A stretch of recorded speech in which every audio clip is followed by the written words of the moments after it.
Assalamualaikum warahmatullahi wabarakatuh. Waalaikumsalam. Alhamdulillah. Salat Wassalamu warahmatullahi wabarakatuh. Wala hawla wala quwwata illa billah.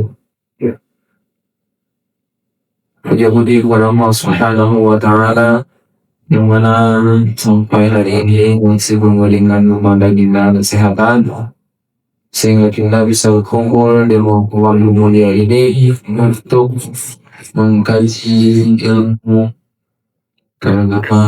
agama, dan dengan datangnya bulan Ramadan, Ramadan, kita bergembira dengan datangnya Ramadan. Dan karena itu kita terus berdoa, Allahumma baik lana fi Sya'ban wa ballighna Ramadan. Terus kita berdoa kepada Allah supaya Allah menyampaikan kita atau menyampaikan umur kita sampai ke bulan Ramadan. Kenapa? Karena sesungguhnya banyak sekali orang yang meminta untuk bisa bertemu Ramadan, terutama orang-orang yang sudah mendahului kita. Akan tetapi mereka tidak bisa diberikan dan tidak bisa Allah kasih waktunya karena waktu mereka sudah selesai. Mereka sudah berangkat tangan dan mereka memohon, ya Allah, satu hari aja ya Allah. Oh jangankan satu hari, tunggu jam saja. Oh jangan 1 jam, sebentar saja. Mereka mau ke dunia, tetapi Allah tidak berikan. Kenapa? Karena sudah sampai janji mereka, yaitu sudah waktunya mereka berpulang. Maka mereka tidak akan mungkin kembali lagi ke dunia. Maka kita yang masih berada di dunia ini masih diberikan oleh Allah Subhanahu wa Ta'ala umur yang kita sia-siakan di bulan Ramadan ini. Insyaallah keberkahan untuk kita semuanya kalau seandainya kita memanfaatkan Ramadan kita. Anak-anak yang saya cintai, kaifa halukum? Alhamdulillah. Gimana semalam? Nah,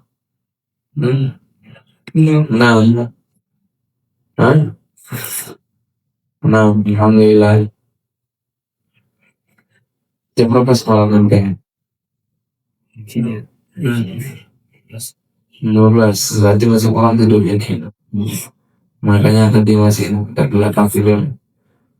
Hai, insyaallah, yang penting kita melaksanakan tugas kita sebagai santri. Kalau memang itu berkenaan dengan kegiatan-kegiatan di luarnya boleh, yang penting tidak mengganggu kegiatan yang pokok. Saya selalu bilang seperti ini supaya aktivitas kalian harus dijaga dan kalian harus tahu bahwa ada waktu itu di mana kita harus bermain, di mana kita harus belajar, maka harus seimbang antara keduanya. Baik, anak yang saya banggakan, اليوم سنتعلم عن أشياء في Ramadan. Hari ini kita akan mengkaji tentang peristiwa-peristiwa besar di bulan Ramadan. Kenapa kita harus mengetahui peristiwa-peristiwa ini? Karena kita harus tahu keutamaan yang ada di bulan Ramadan.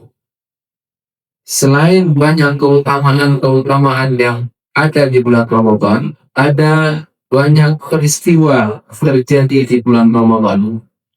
Maka oleh karena itu kita bisa mengenal kembali bahwa di bulan yang suci, di bulan yang penuh keberkahan itu ada peristiwa-peristiwa besar yang terjadi ketika itu. Peristiwa-peristiwa apa saja yang terjadi di bulan Ramadan? Nana tolong dicatat.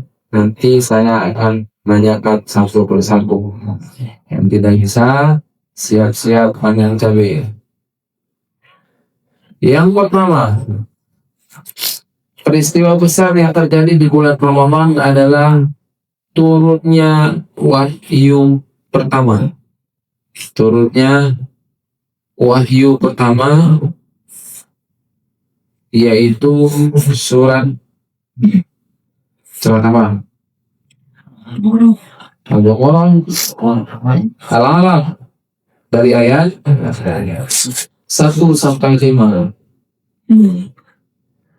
Terjadi di bulan Ramadan, yaitu pada tanggal 17 Ramadan tahun ke-13 Hijriah. Tanggal 17 Ramadan tahun ke-13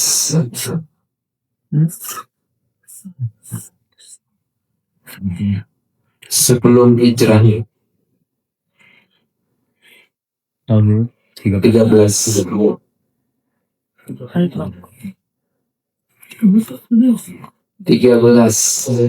Al-Baqarah ayat 105. Al-Alaq tentang Al-Baqarah. Al-Alaq ayat 1 sampai 5. Al-Baqarah. Turun pada tanggal 17 Ramadan tahun ke-13 sebelum Hijriah. Ini berarti Nabi berumur 40 ketika itu. Baru berumur 40 itu. Ayat Ini sama juga dengan wafat daripada Abi Arifin. Abi Arifin itu wafat pada tanggal malam 17 Ramadan. Bukan tanggal, malam 17 Ramadan. Berarti memang benar. Saya mengikuti beliau itu dari tahun 2011. Setiap zikir akbar pasti ada satu doa yang beliau ajarkan. Ya Allah,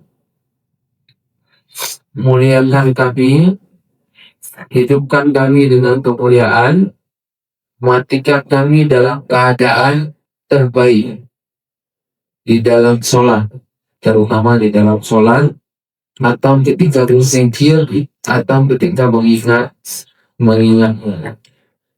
Allah Subhanahu wa Ta'ala mengabulkan doa beliau.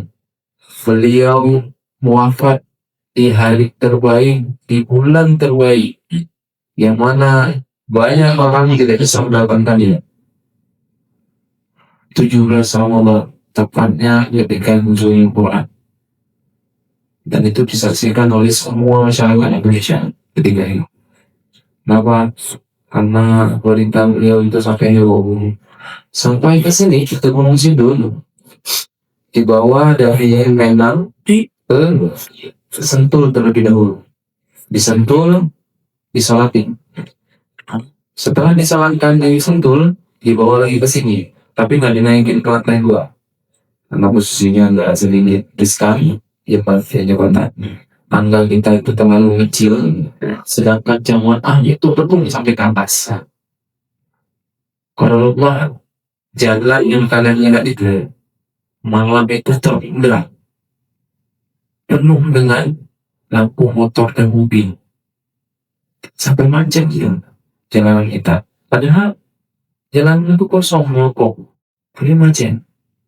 Saking banyaknya orang, ini penuh di sini, bawang penuh. Sampai ke depan kami itu penuh. Itu dari jam berapa mereka? Dari siang, dari pagi setelah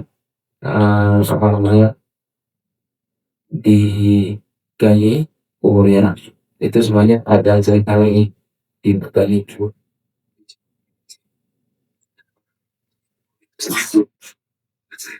Insya Allah hanya hal-hal yang istimewa yang kita pakar oleh Allah Subhanahu wa Ta'ala dengan orang-orang yang soleh. Ini salah satu tanda bahwa beliau itu diterima oleh Allah dengan segala solehannya. Kita berdoa juga, ya Allah, matikan kami dalam keadaan husnul khotimah, di tempat yang terbaik, waktu yang terbaik, di bulan Ramadan, di waktu dimana kita lagi ibadah. Itu pasti itu berarti husnul khotimah. Baik, kenapa beliau Rasulullah SAW itu mendapatkan wahyu di Gua Hira? Posisinya kan ketika itu lagi masa-masa di mana umat-umat umat-umat daripada bangsa Quraisy itu lagi gila-gilanya. Maksudnya gila apa? Lagi marak-maraknya itu terjadi hal-hal yang di luar batas. Jadi memang ketika itu Rasulullah SAW melihat, dan beliau melihat kondisi Quraisy yang penuh dengan penyembahan berhala, penyembahan dan kerusakan moral. Jadi berhala itu jika itu merusak moral daripada orang-orang Mekah. Jika itu, dan Rasulullah akhirnya nggak mau ikut-ikutan. Nah ini, ketika ada sebuah kaum itu rusak, kita jangan masuk ke situ untuk memperbaiki seakan-akan kita itu pintar. Kalau kita belum kuat, jangan masuk dulu. Rasulullah SAW tahu bahwa ini belum saatnya. Maka Rasulullah SAW menghindar. Artinya beliau itu bertahan loh, datang ke Gua Hira untuk bertahan bos. Artinya menyendiri sendiri di Gua Hira. Sebelum akhirnya beliau SAW itu didatangi oleh malaikat Jibril. Dan ketika itu memang sudah lumrah bagi kita Islam, ketika datang malaikat Jibril dikatakan Iqra. Terus aku kata Rasul, mana liqari itu, saya tidak bisa baca. Hanya Rasul SAW satu-satu manusia yang paling cerdas tapi tidak bisa membaca. Tapi semua kecerdasan itu bukan dari apa yang kita baca. Ternyata kecerdasan itu berasal dari ketakwaan. Buktinya Rasulullah mengatakan nggak bisa nulis, Rasulullah mengatakan nggak bisa baca, Rasul. Makanya disebut Nabi yang Ummi. Ummi itu bukan artinya Nabi yang walibu, bukan. Nabi yang buta baca tulis, nggak bisa baca tulis sama sekali. Sampai ketika Al-Quran itu turun, dikatakan itu kan karena dia. Karena apa? Dia baca nggak bisa, nulis nggak bisa, mau ngarang apa? Paham? Dikatakan misalkan, ini anak ini pintar, super pintar. Kenapa? Karena dia sudah mengikuti S1 S2. Tapi ditanya, bisa baca nggak? Nggak bisa. Mungkin nggak dia dapat gelar nggak usah baca? Nggak mungkin sama sekali. Akan tetapi di masa Rasul, inilah mukjizat Rasul, satu-satu mukjizat yang diberikan kepada Rasulullah SAW. Ternyata ini bukan sekuat kelemahan, ini bahkan kekuatan. Kenapa? Kalau seandainya kami bisa baca dan bisa tulis, otomatis Al-Quran itu karangan daripada Rasul. Orang akan berpikir, dia kan pintar, dia kan bisa baca, dia kan bisa ini, bisa itu. Tetapi itu terbantahkan dengan Nabi SAW kalau bisa baca dan tulis. Maka ketika itu turunlah wahyu pertama, yaitu Iqra secara lagi falam di 17 Ramadan tahun 610 Miladiah, saat berada di Gua Hira. Anak-anak yang saya banggakan, setelah itu Rasulullah SAW bertemu dengan Waraqah bin Naufal, seorang ahli kitab. Rasulullah SAW turun dari Gua Hira. Lalu Rasulullah SAW ketakutan sampai Rasulullah mengatakan kepada istrinya, bisa pilih seperti aku, saking takutnya beliau. Ketika itu Khadijah menemui sepupunya, yaitu Warqah bin Nawfal, seorang ahli kitab, dan nanya, ini siapa sih? Apakah benar ini yang dikatakan oleh Muhammad bahwa dia didatangi oleh seorang malaikat, setelah itu diberikan kitab, tetapi itu wahyu pertama? Maka Warqah bin Nawfal mengatakan, iya, itu adalah Jibril yang datang juga kepada Nabi Musa dahulu, dan dia akan jadi seorang nabi. Warqah bin Nawfal, ahli kitab, dia yang mengatakan pertama bahwa benar itu adalah Jibril. Setelah itu terjadi masa berhenti wahyu. Ada yang mengatakan bahwa masa berhenti wahyu ini dari wahyu pertama sampai wahyu kedua itu sekitar beberapa hari. Ada yang mengatakan sampai 60 hari, ada yang mengatakan sampai 6 bulan, ada yang mengatakan juga sampai 6 tahun. Kalau 3 tahun. Jadi ada masa di mana berhenti terlebih dahulu, masa kontrol. Setelah itu baru kembali langsung turun ayat yang kedua, yaitu ya ayuhal mudaththir qum fa'anzir, itu wahyu kedua. Baik, itu yang pertama. Yang kedua, peristiwa besar yang kedua, yaitu Lailatul Qadar. Dia terletak pada 10 hari terakhir di bulan Ramadan. Jadi di malam Ramadan itu memang malam yang penuh berkah, yang mana malam-malam itu melebihi malam-malam 1000 bulan. Artinya 1000 bulan apa? Kalau seandainya kita dapat itu satu malam saja, kita sholat saja 1 rakaat atau 2 rakaat, itu kita seperti sholat 1000 bulan tanpa henti, non-stop. Artinya sekarang ini kita sempat sholat berapa sih? Cuma beberapa menit. Nggak sampai juga seharian nggak sholat. Iya kan? Tapi ketika kita sholat dapat itu malam Lailatul Qadar, 1 kali sholatnya berbanding dengan kita sholat 1000 bulan pahalanya. Maka sangat rugi kita kalau seandainya kita sehat tapi gak dapat bulan malam Lailatul Qadar ini. Makanya dianjurkan untuk bergadang. Memang kalau seandainya dikatakan Ramai Rahmah bergadang nggak boleh. Bergadang jangan bergadang. Bergadang boleh saja kalau ada apa? Ada manfaatnya. Salah satu bergadangnya boleh itu gadang ketika mencari malam Lailatul Qadar. Dengan apa? Bukan dengan gaplek, bukan dengan mabak. Oh, saya suruh bergadang sama Ustaz sendiri. Kenapa? Mencari malam Lailatul Qadar. Tapi malamnya itu untuk digadangkan untuk main slot. Itu aneh lagi itu. Bergadangnya untuk apa?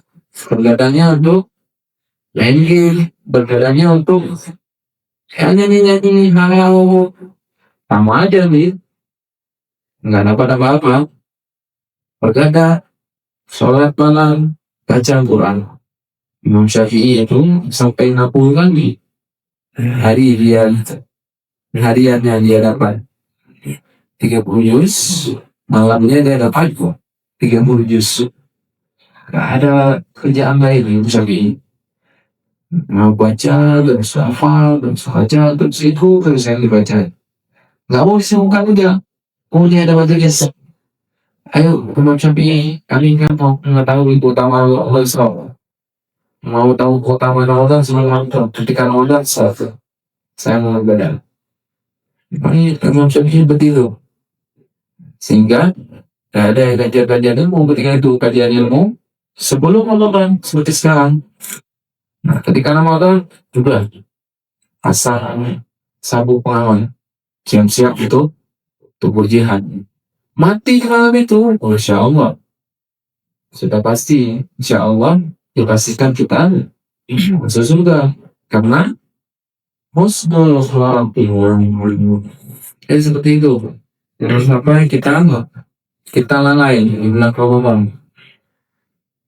Allah Subhanahu wa taala mengabadikan peristiwa Lailatul Qadar dalam satu surat dalam Al-Qur'an, yaitu Al-Qadar dan berbulan 5 ayat. Coba siapa yang baca ya? Ayo, Kak. Surat Al-Qadar. أعوذ بالله من الشيطان الرجيم بسم الله الرحمن الرحيم إنا أنزلناه في ليلة القدر ليلة القدر خير Nah, إنا أنزلناه في ليلة القدر وما أدراك ما ليلة القدر ليلة القدر خير من ألف شهر تنزل الملائكة والروح فيها بإذن من كل أمر بإذن ربهم بإذن رب فيها بإذن ربهم من كل أمر سلام هي حتى مطلع الفجر.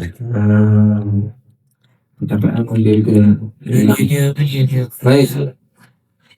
Ini salah satu bukti bahwa Lailatul Qadar itu malam yang sempurna. Malam yang sempurna untuk meninggal. Barang siapa yang tahu kesempurnaan, maka meninggallah ketika malam Lailatul Qadar. Walaupun kita nggak tahu malamnya kapan. Kalau tahunya kita meninggal pas diangkat, salah, bukan malam Lailatul Qadar gitu. Dan malam Lailatul Qadar itu memang terletak pada 10 malam-malam terakhir daripada bulan Ramadan. Dan para ulama juga masih berselisih tempatnya di malam apa? Malam 20, 21, 22. Nah, nanti ada pendapat yang kuat, dan yang paling kuat adalah malam ganjil. Malam ganjil di bulan Ramadan, di akhir-akhir bulan Ramadan.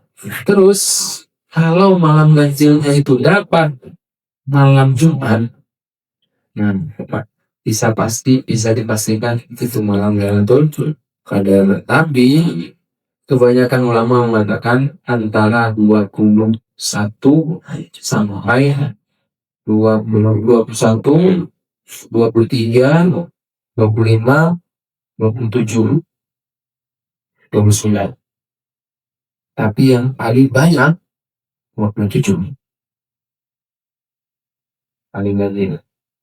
Dapat 27 malam Jumat, sudah bisa dipastikan itu malam Lailatul Qadar itu. Tapi kita menyempurnakannya bukan dengan mencarinya itu kapan. Maksimalkan waktu kita untuk mendapatkan Lailatul Qadar di akhir Ramadan. Ini nanti jangan sampai berburu diskon di malam-malam bulan Ramadan. Cari baju lebaran malam Lailatul Qadar, cari baju lebaran, terus nyari diskon, dapat pemesanan atau dapat THR apapun itu. Jangan cari di bulan Ramadan, kasihan waktunya hilang sia-sia. Baik, itu yang kedua. Yang ketiga selanjutnya adalah perang Badar. Perang Badar antara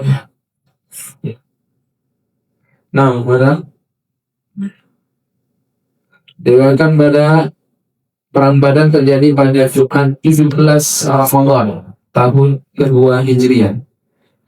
Pasukan Muslim ketika itu berjumlah 313 melawan pasukan kafir Quraisy 1.300.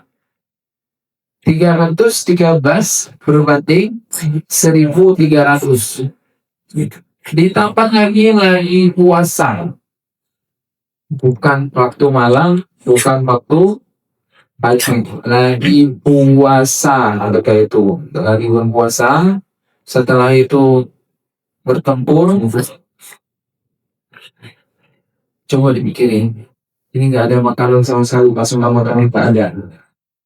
Pasukannya kan cuma 313, lawan kita 1.300, berapa kali lipat itu. Tapi kita menang. Tapi pasukan Badar itu menang. Nah, ini terjadi pada 620 Masehi. Dalam perang Badar, jumlah pasukan Quraisy itu 4 kali lipat dibandingkan pasukan Muslim. Tapi atas izin Allah Subhanahu wa Ta'ala, perang Badar ini dimenangkan oleh pasukan Muslim. Kemenangan yang diraih kaum Muslim disebabkan bukan tanpa kekuatan daripada Muslim semata, tetapi disebabkan adanya bala bantuan yang Allah Subhanahu wa Ta'ala datangkan.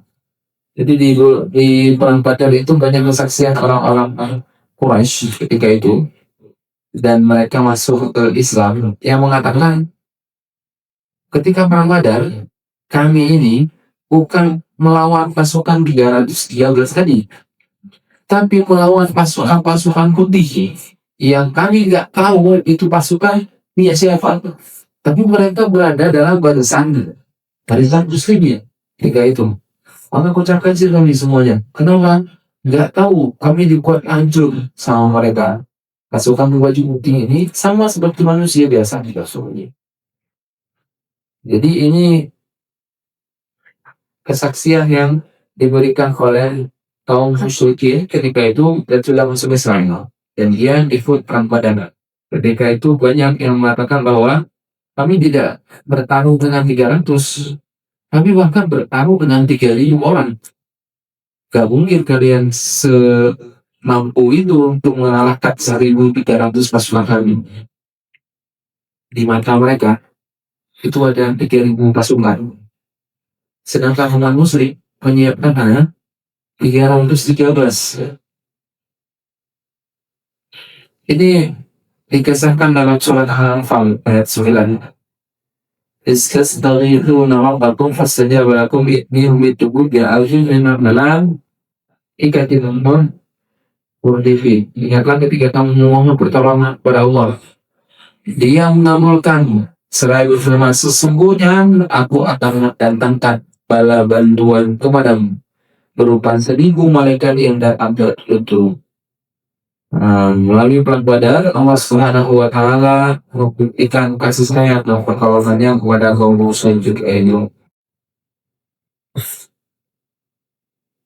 Anak-anak yang saya banggakan, peristiwa selanjutnya turunnya syariat azan untuk pertama kalinya.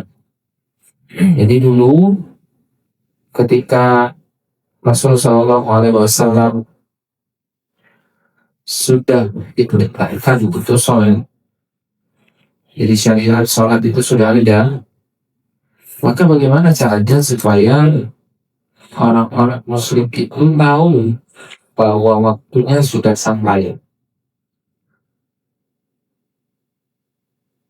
Maka ketika itu datanglah beberapa sahabat Rasul yang memberikan usul, ya Rasul, gimana kalau seandainya kita pakai lonceng? Tengelelele seperti umat Nasrani. Sallallahu alaihi wasallam tidak mengiyakan. Setelah itu ada lagi sahabat, kalau seandainya pakai buk gimana? Buk itu trompet. Pakai trompet seperti orang Yahudi. Berarti waktunya masuk sholat wudu. Namun Rasulullah SAW tidak mengiyakan juga. Setelah itu, ya Rasul, bagaimana kalau seandainya kita nyalain api? Menyalakan api. Apinya besar, bukan api sekret, bukan. Apinya besar, dinyalakan. Nah, itu petanda waktu masuk sholat. Rasulullah SAW juga tidak mengiyakan, karena itu hampir menyerupai dengan Majusi setelah itu. Namun semuanya itu tidak disetujui karena menyerupai tradisi agama lain. Lalu ada salah seorang sahabat, nama beliau Abdullah bin Zaid. Abdullah bin Zaid ini bermimpi malamnya.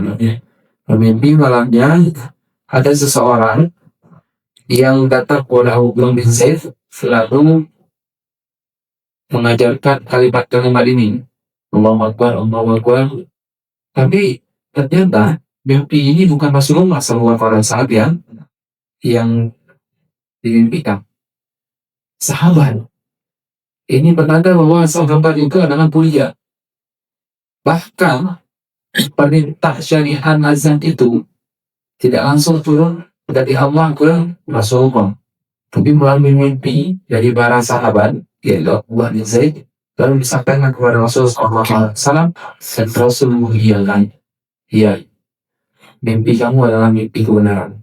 Maka kita pakai lafaz itu untuk mewakili orang soleh.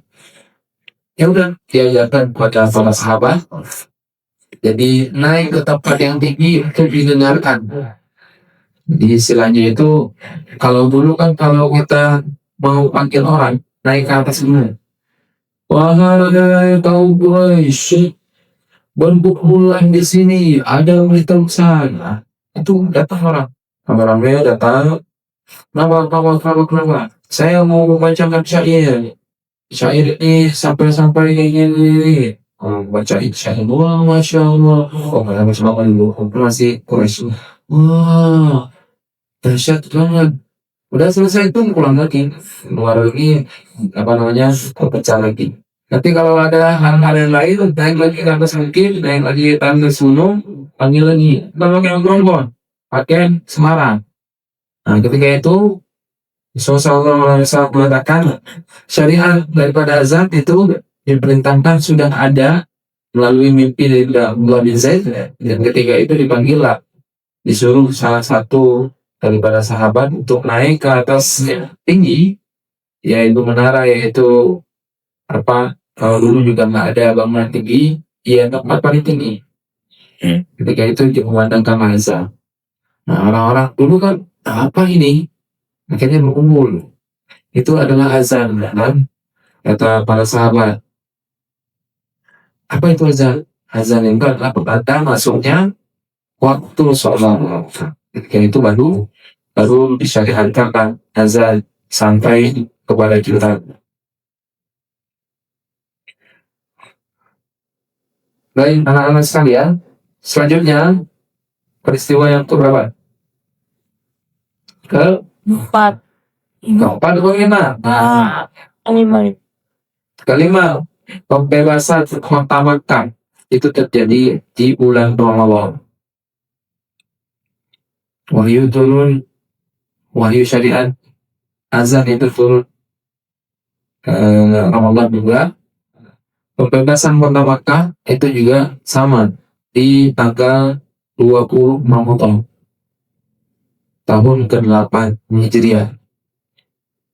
Setelah menaklukkan Mekah, kaum Quraisy itu membebaskan Rasul Mekah yaitu dari kaum Quraisy, karena kaum Quraisy ini melanggar aturan perjanjian yang sudah dibuat sama Rasulullah dalam perjanjian Hudaybiyah. Setelah itu dilakukanlah koalisi antara kubu Rasulullah SAW, kubu daripada kaum Quraisy. Setelah diplomasi, akhirnya mereka itu melanggar janji mereka sendiri. Nah, ketika itu pasukan yang diperkuat oleh Rasulullah SAW itu sudah gede, walaupun jumlahnya gak terlalu besar, gak sebesar daripada beberapa Quraisy, tapi pembesar Quraisy sudah masuk ke barisan Rasulullah. Makanya walaupun orangnya itu gak banyak, tapi karena kepala suku itu sudah ada di Rasulullah, Maka akhirnya mereka juga tidak bisa mengikuti. Telah ceritakan kepada kami Muslim bin Ibrahim pada waktu Fathu Makkah, Nabi Shallallahu Alaihi Wasallam membaca surat Al-Fatih dan beliau mengulang-ulanginya. Ketika aku ingin ceritakan kepada kalian baca mungkin dua tanah ceritakan. Artinya memang ketika Fathu Makkah ini Nabi nggak perlu harus berperang, cuman hanya masuk ke kota Mekah, lalu ke kota Mekah takluk. Ini peristiwa yang dicatatkan dalam sejarah, menaklukkan semua kota besar tanpa ada peperangan, yaitu kota Mekah. Ini terjadi pada berapa Ramadan? 20 Ramadan. Selanjutnya, wafatnya Khadijah, istri Rasul Shallallahu Alaihi Wasallam yang pertama, wafat di bulan Ramadan. Ada yang mengatakan bahwa beberapa riwayat menyebutkan di luar Ramadan. Dan ini disebut tentang Abul Huzn, ya, sebagai Abul Huzn al-Hukum. Dan kenapa Rasulullah SAW sangat bersedih? Karena orang yang pertama kali itu beriman, percaya akan bahwa ajaran Rasul itu adalah istri beliau, Khadijah. Bahkan ia mengorbankan seluruh apa yang dia punya untuk Islam. Bukan hanya harta, jiwa, semuanya ia berikan untuk Islam. Dan ketika itu Khadijah berusia 65 tahun. Beliau sakit, lalu wafat di tahun ke-10 Rabiul. Tahun ke-10. Jadi wafat udah diangkat tahun pertama, tahun kedua, tahun ke-10 dan ibadah dan Rabiul.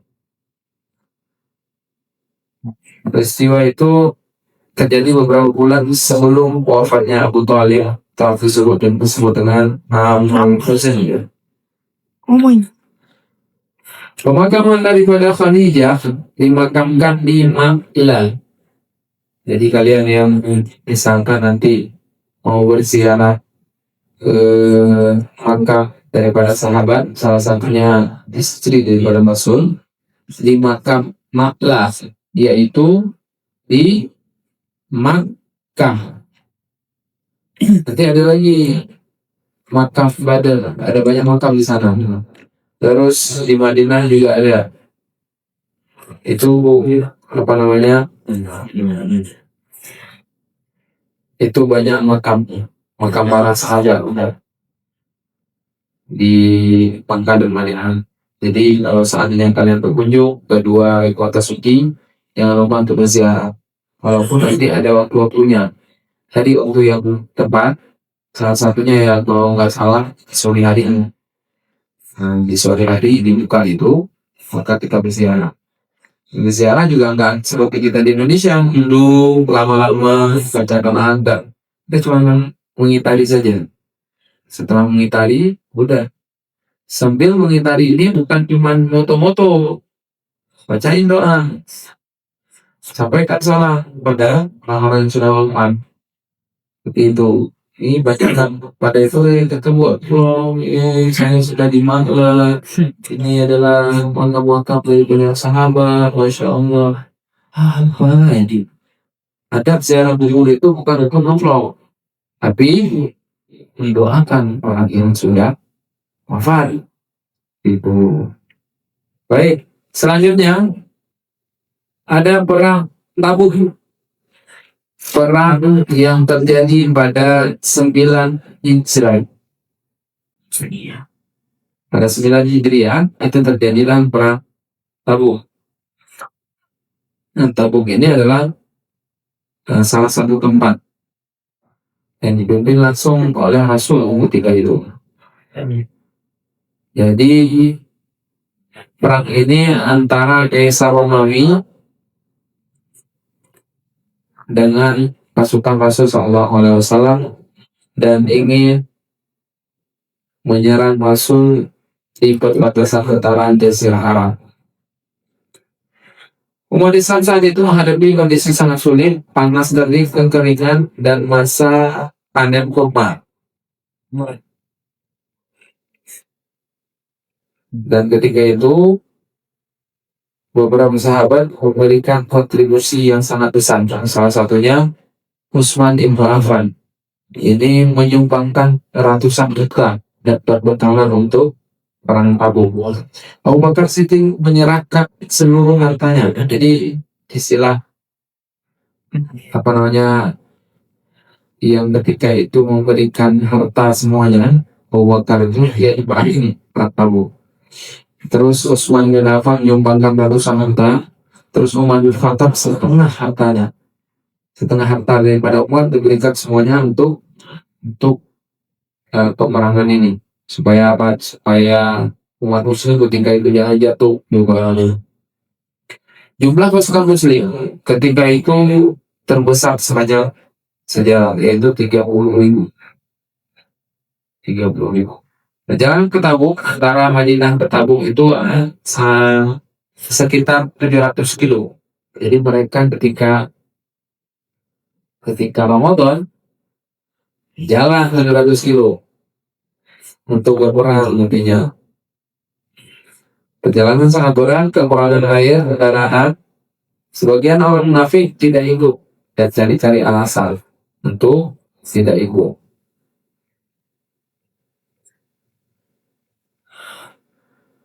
Baik, dampak daripada perang Tabuk adalah meningkatnya wibawa Islam di Jazirah Arab, membuka jalan bagi banyak kabilah untuk masuk Islam, mengungkap sebagian kemunafikan daripada orang-orang yang ikut pada Rasulullah SAW. Ini dampak daripada perang Tabuk juga. Selanjutnya ada beberapa lagi nih. Nomor ke-8, pembebasan Andalusia. Ini pada tahun 92 Hijriah. Ini adalah pimpinan dari Tariq bin Ziyad di Andalusia, Spanyol. Peristiwa ini terjadi pada kejayaan Islam di Eropa ketika itu. Tahun 92 Hijriah,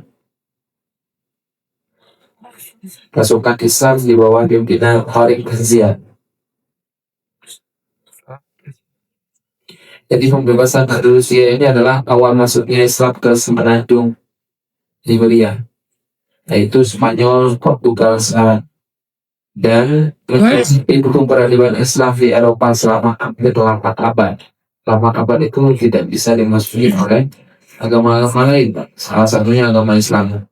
Setelah itu, Andalusia juga dikuasai oleh Visigoth, yaitu suku kekuasaan yang ada pada masa tersebut.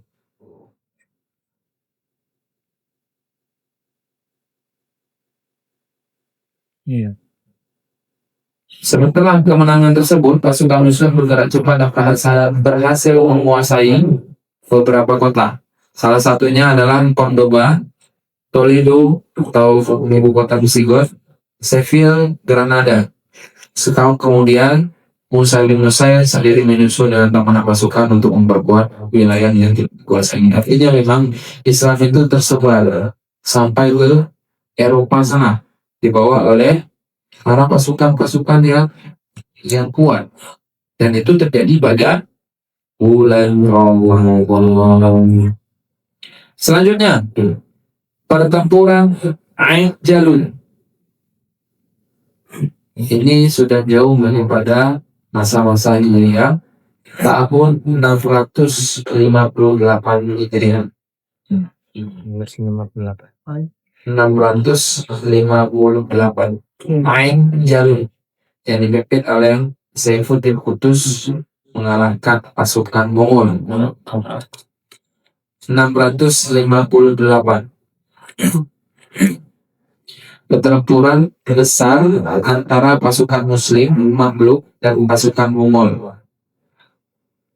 Dan ini menjadi titik balik penting untuk menghentikan ekspansi Mongol ke wilayah Mesir dan Afrika Utara. Bangsa Mongol di bawah kepemimpinan Hulagu Khan telah menghancurkan Baghdad dan mengakhiri kekhilafahan Abbasiyah ketika itu. Mereka kemudian menguasai Syam dan sekitarnya. Target selanjutnya adalah Mesir. Saat itu Mesir dipimpin oleh Sultan Mahmud Saifuddin Qutuz. Ancaman Mongol dan sikap Qutuz ini menuntut Mesir untuk menyerah tanpa perlawanan. Namun Qutuz tidak berhenti dan menolak.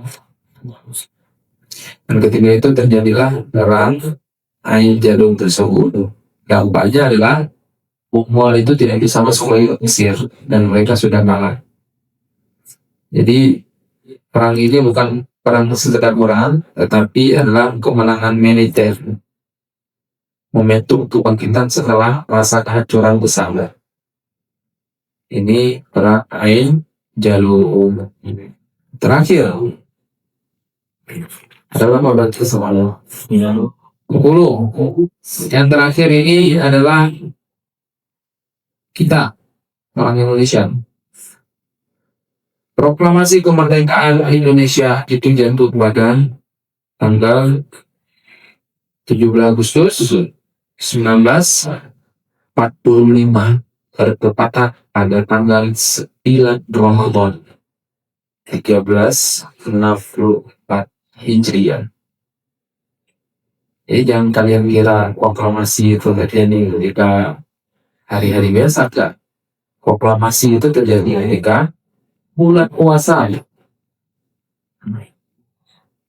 Terjadi pada hari Jumat 9 Ramadan 1364 Hijriah. Ketika itu Jepang menyerang pada tanggal 6 dan 9 Agustus. Kota Hiroshima dan Nagasaki itu dibom. Lalu 15 Agustus Jepang menyerang Kuala Satu. Terjadilah kekosongan kekuasaan di Indonesia. Lalu ketika itu anak mudanya mendesak supaya Indonesia bisa memproklamirkan kemerdekaannya tanpa menunggu izin dari Jepang. Maka terjadilah peristiwa Rengas Dengklok pada tanggal 16 Agustus 1945 yang mengamankan Soekarno dan Hatta ke sana. Nah, perumusan teks proklamasi di rumah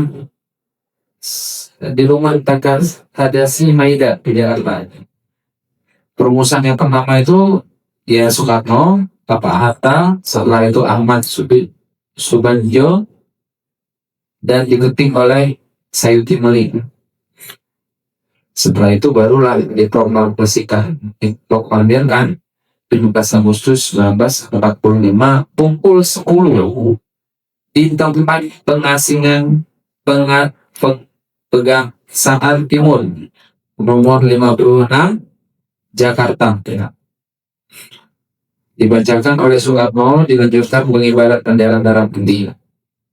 Upacara berlangsung sederhana namun berakhir. Nah, jadi Indonesia itu diproklamirkan kemerdekaannya itu di bulan Ramadan juga. Nah, makanya salah satu peristiwa besar yaitu proklamasi Indonesia terjadi di bulan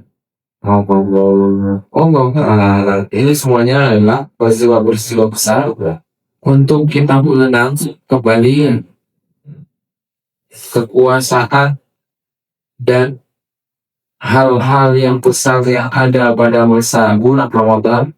Itu bisa saja Allah kasih kemenangan, Allah kasih futuh, dan Allah kasih kemuliaan. Karena di bulan ini adalah bulan mulia. Ini kenapa kita pengen membahas tentang peristiwa ini? Supaya kalian juga punya motivasi. Kalian punya peristiwa apa? buat peristiwa besar di hidup kalian itu di bulan Ramadan. Contoh misalkan, teman saya itu dari tidak bisa ngaji sampai bisa 30 juz hanya dalam bulan Ramadan. 30 juz di bulan Ramadan.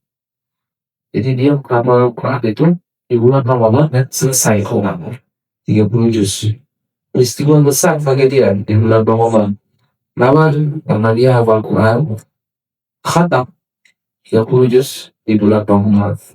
Begitu juga kalian, ada orang-orang yang memberikan apapun yang dia bisa itu untuk buat peristiwa di hidup dia, yaitu di bulan Ramadan. Buat peristiwa kalian dengan cara ya gak berleha-leha.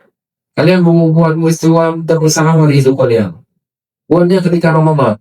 Kenapa? Karena ada keberkahan dan kemuliaan yang diberi dalam Ramadan, sehingga insya Allah buat hidup kita itu lebih bermakna setelah Ramadan ini. Baik, ini saja mungkin yang dapat saya sampaikan. Lebih dan kurang saya mohon maaf. Sebelum kita akhiri, saya mau bertanya-tanya terlebih dahulu kepada yang sudah mendengarkan daripada kajian pada pagi hari. Baik, dapat awal.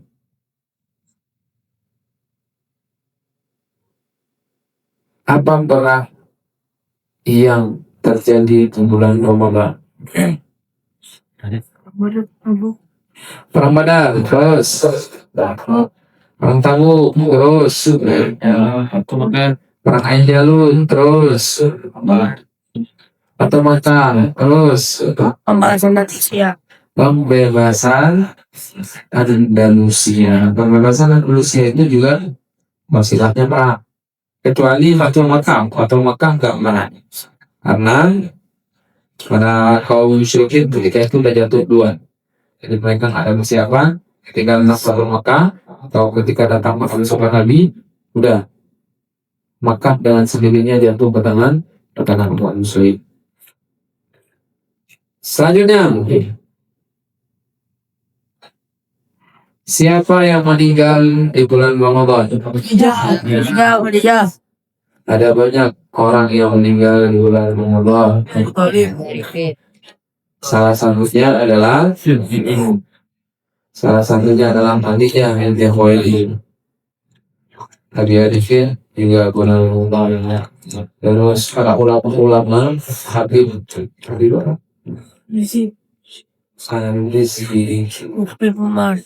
Habib bukan yang ada di Jalapan. Allah. Yang kemarin tahun kemarin. So, tinggal 2 bulan Ramadan. Ini mulia sebenarnya kita dapatkan kemuliaan. Makanya matilah kalian bulan Ramadan ini. Mudah-mudahan kita diangkat oleh Allah Subhanahu wa taala nyawa ini dalam keadaan suci, keadaan terbaik dan waktu yang terbaik. Mudah-mudahan. Terakhir, siapa yang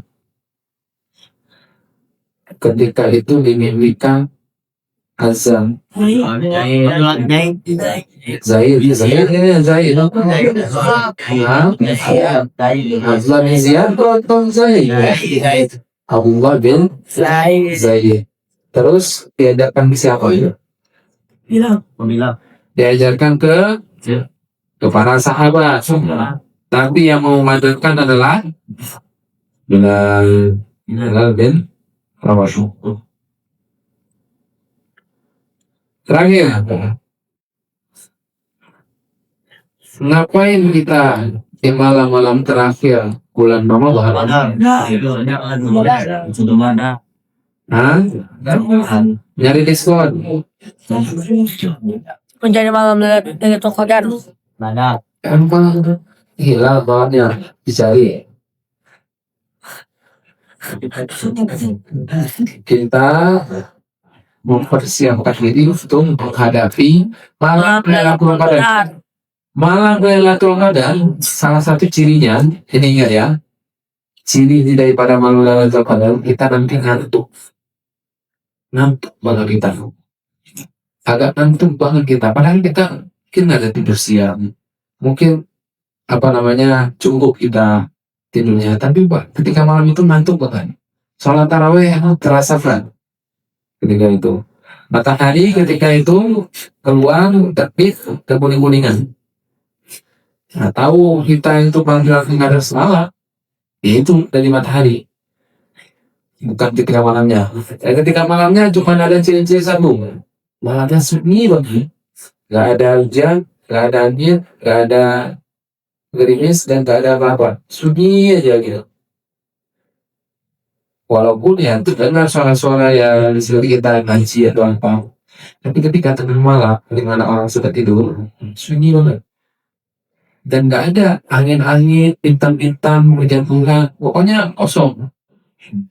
Kegiatan daripada langit itu kosong, nggak ada bulan jatuh, bintang jatuh, atau apa namanya terjadinya efek-efek apa di malam hari, nggak ada.